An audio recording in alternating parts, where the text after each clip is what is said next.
সেদিন পুরী নগরীর সকালটা যেন অন্য সব দিনের চেয়ে আলাদা ছিল। মন্দিরের ঘণ্টাধ্বনি প্রতিদিনের মতোই বেজে উঠেছিল, আর অসংখ্য ভক্ত মহাপ্রভু জগন্নাথের দর্শনের জন্য দীর্ঘ সারিতে দাঁড়িয়েছিলেন। কিন্তু মন্দির থেকে কিছুটা দূরে একটা প্রাচীন অশ্বত্থ গাছের নিচে বসে থাকা এক রোগা পাতলা কিশোর যেন অজান্তেই পুরো নগরীর ইতিহাস বদলে দিতে চলেছিল। তার বয়স বড়জোর 16 বছর। সাধারণ পোশাক, পায়ে ছেঁড়া স্যান্ডেল, সামনে তালপাতার পুঁথি, হাতে কলম। সে এক মনে লিখেই চলেছে, মুখে অনাহার ও ক্লান্তির ছাপ, কিন্তু চোখে এমন এক দীপ্তি যা অনেক বড় বড় পণ্ডিতের মধ্যেও দেখা যায় না। পথচারীরা তাকে দেখে কিছুক্ষণ দাঁড়াতো, তারপর আবার নিজেদের পথে চলে যেত। এমন সময় এক বৃদ্ধ ব্রাহ্মণ তার কাছে এসে মৃদু স্বরে জিজ্ঞেস করিলেন, বাবা, কি লিখছ? ছেলেটি হেসে মাথা তুলে বলল, মহাপ্রভু জগন্নাথের ভগবতের কাহিনী লিখছি। বৃদ্ধ আবার প্রশ্ন করিলেন, সংস্কৃতে? ছেলেটি শান্ত হাসি দিয়ে উত্তর দিল, না বাবা, আমাদের মাতৃভাষায়, যাতে মাঠে লাঙল ধরা কৃষকও ভগবানের কথা বুঝতে পারেন, জেলে তার লীলা শুনতে পারেন, আর মা তার সন্তানকে যে ভাষা আদর করেন সেই ভাষাতেই ঈশ্বরের কাহিনী শোনাতে পারেন। এই কথা শুনে বৃদ্ধ বিস্ময়ে স্তব্ধ হয়ে গেলেন। তিনি দ্রুত মন্দিরের দিকে ছুটে গেলেন।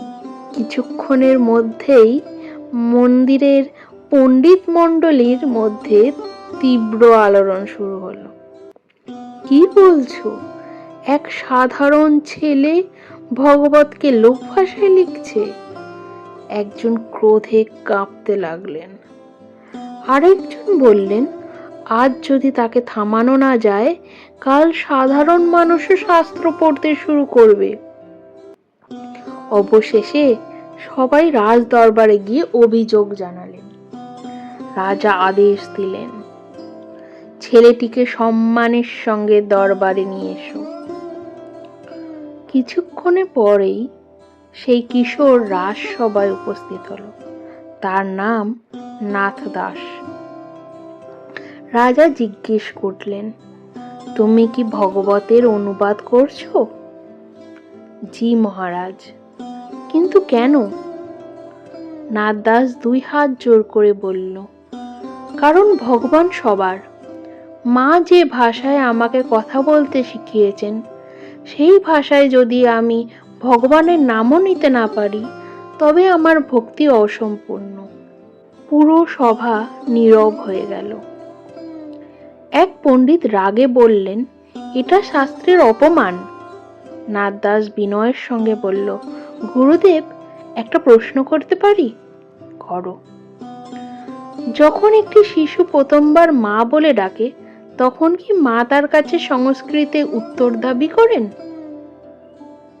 সারা সভা স্তব্ধ হয়ে গেল। সে আবার বলল, যে ভাষায় মায়ের ভালোবাসা বোঝা যায়, সেই ভাষাতেই প্রথম ভগবানের প্রেম অনুভব করা যায়। রাজার চোখ ভিজে উঠল। তিনি ঘোষণা করলেন, আজ থেকে কেউ এই ছেলেকে বাধা দেবে না। কিন্তু পণ্ডিতদের মনে ক্ষোভ থেকেই গেল। সেই রাতেই তারা গোপনে সিদ্ধান্ত নিল, কলম থামাতে না পারলে তার আহার বন্ধ করে দাও। পরদিন ঘোষণা করা হলো, যে এই ছেলেকে খাবার দেবে সে মন্দিরে প্রবেশ করতে পারবে না। ভয় কেউ আর তার কাছেই এলো না। প্রথম দিন কেটে গেল। দ্বিতীয় দিনে তার ঠোঁট শুকিয়ে গেল। তৃতীয় দিনে তার হাত কাঁপতে শুরু করলো। তবু সে আকাশের দিকে তাকিয়ে বলল, প্রভু, যদি আমার লেখায় অহংকার এসে থাকে, তবে সেই ক্ষমতা কেড়ে নিন। কিন্তু আপনার কাহিনী যেন আমার কারণে অসম্পূর্ণ না থাকে। এদিকে বৈকুণ্ঠে মহাপ্রভু জগন্নাথ নীরবে বসেছিলেন। মা লক্ষ্মী জিজ্ঞেস করিলেন, প্রভু, আজ ভোগ গ্রহণ করছেন না কেন? ভগবান মৃদুস্বরে বললেন, কিভাবে খাবো যখন আমার ভক্ত 3 দিন ধরে অনাহারে? লক্ষ্মী বললেন, তাহলে আর দেরি কেন, আজ নিজেই তাকে আহার করান। ভগবান মৃদু হেসে বললেন, আজ আমি রাজা হয়ে নয়, এক সাধারণ বালক হয়ে যাব। গভীর রাত, হালকা বৃষ্টি। নাথ দাস অধচেতন অবস্থায় বসে আছে। হঠাৎ একটি কণ্ঠস্বর, ভাইয়া উঠুন, মা আপনার জন্য খিচুড়ি পাঠিয়েছেন। চোখ খুলে সে দেখল এক শ্যামবর্ণ সুন্দর বালক এসে দাঁড়িয়েছে, হাতে ধোয়া ওঠা খিচুড়ির এক মাটির বাটি। সে খেতে শুরু করলো।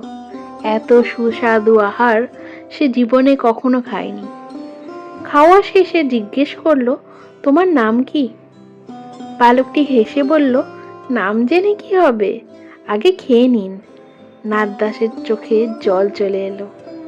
তোমার মা সত্যিই ধন্য। বালকটি মৃদু স্বরে হেসে উত্তর দিল, ধন্য তো আমি, আজ আপনাকে আহার করাতে পেরেছি। এই বলে সে অন্ধকারে মিলিয়ে গেল। চারিদিকে শুধু নন্দনের সুবাস আর দূরে মন্দিরের ঘণ্টাধ্বনি। নাথ দাস বুঝতে পারল, আজ স্বয়ং মহাপ্রভু জগন্নাথ তার কাছে এসেছিলেন। পরদিন সকালে প্রধান পুরোহিত স্বপ্নের কথা জানালেন।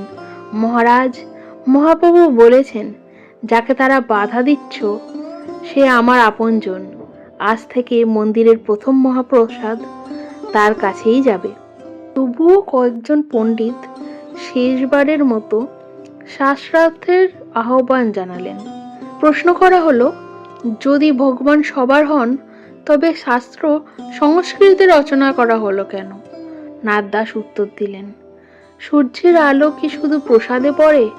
না, তাহলে ভগবানের জ্ঞান কেন কেবল অল্প কয়েকজনের মধ্যেই সীমাবদ্ধ থাকবে?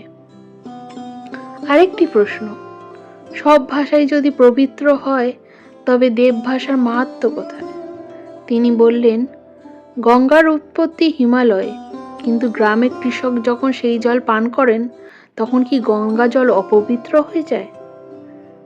পুরো সভা নীরব হয়ে গেল। শেষে প্রধান পণ্ডিত প্রশ্ন করলেন, বলতো, এই মুহূর্তে ভগবান কোথায় আছেন? নাথ দাস চোখ বন্ধ করে বলিলেন, যেখানে অহংকার ভাঙতে চলেছে সেখানেই ভগবান সব থেকে বেশি প্রকাশিত হন। আর এই মুহূর্তে তিনি এই সভায় সেই ব্যক্তির কাছেই দাঁড়িয়ে আছেন যার অন্তরে সব থেকে বেশি ক্রোধ রয়েছে। ঠিক তখনই মন্দিরের দিকে প্রবল শঙ্খধ্বনি বেজে উঠল। একজন সৈনিক ছুটে এসে বললেন, মহারাজ, অলৌকিক ঘটনা ঘটে গেছে। মহাপ্রভুর গলায় ফুলের মালা নিজে থেকেই পড়ে এক বালকের নামে অর্পিত হয়েছে। চারিদিকে ধ্বনিত হইল, জয় জগন্নাথ। পণ্ডিতরা অশ্রু জল চোখে নাথ দাসের চরণে নত হয়ে বলিলেন, আমাদের ক্ষমা করুন, আমরা শাস্ত্র পড়েছি কিন্তু ভক্তির আসল অর্থ বুঝতে পারিনি। এরপর এক মহাপুরুষ এসে নাথ দাসের মাথায় হাত রেখে বললেন, আজ থেকে তুমি শুধু নাথ দাস নও, তুমি জগন্নাথের প্রকৃত দাস, কারণ তুমি ভগবানকে প্রসাদ থেকে মানুষের হৃদয়ে পৌঁছে দিয়েছ। সেই রাতেই প্রথমবারের মতো মাতৃভাষায় ভগবত পাঠ অনুষ্ঠিত হলো। মন্দিরের ঘণ্টা যেন আরো আনন্দে বেজে উঠল। ভক্তদের চোখ অশ্রুসিক্ত হয়ে গেল। নাথ দাস তালপাতার পুঁথি বন্ধ করে আকাশের দিকে তাকিয়ে বললেন, হে প্রভু, কলম ছিল আমার, কিন্তু শব্দগুলো সবই ছিল আপনার। লোকমুখে আজও বলা হয়, যখন কোনো ভক্ত নিজের মাতৃভাষায় আন্তরিক হৃদয়ে ভগবানকে ডাকেন তখন ভগবান ভাষা শোনেন না, তিনি শোনেন ভালোবাসা। কারণ ভালোবাসাই পৃথিবীর সর্বশ্রেষ্ঠ ভাষা। জয় জগন্নাথ।